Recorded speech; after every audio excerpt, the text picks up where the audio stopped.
আজ পরিচয় করিয়ে দেব বাসার কিছু কনিষ্ঠ সদস্যদের সাথে। প্রথমে গোলাপটাকে দেখালাম। এই যে মিষ্টি কুমড়ো গাছটা কাটা হয়েছিল, এখন চারিদিক দিয়ে ওর আবার নতুন করে পাতা গজিয়েছে। সবচেয়ে ফেভারিট আমার এই যে অলকানন্দ গাছটা, এখানে এবছর অনেক ফুল ফুটছে।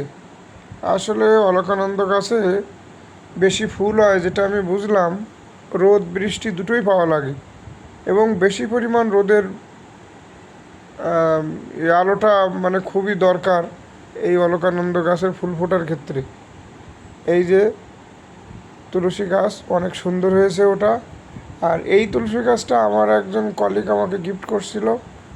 আর এই যে গোলাপ ফুলের রানী, আর সর্বকনিষ্ঠ এই যে আমি একেও খুব ভালোবাসি। এই যে এটা ডালিম, আনারও বলে এটাকে।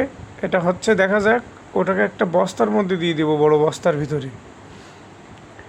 সব মিলিয়ে এদিকটা আমাদের আছে। এবার চলে যাচ্ছি ওই যে এই সাইডটাতে আছে। এই যে কি সুন্দর ফুল ফুটছে, ভরে গেছে একদম নীলকণ্ঠ ফুল,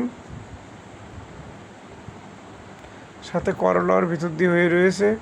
কেউ বাসায় নেই, কয়েকটা পেকেও গেছে, বাকিগুলো কালকে খাবো ভাবছি।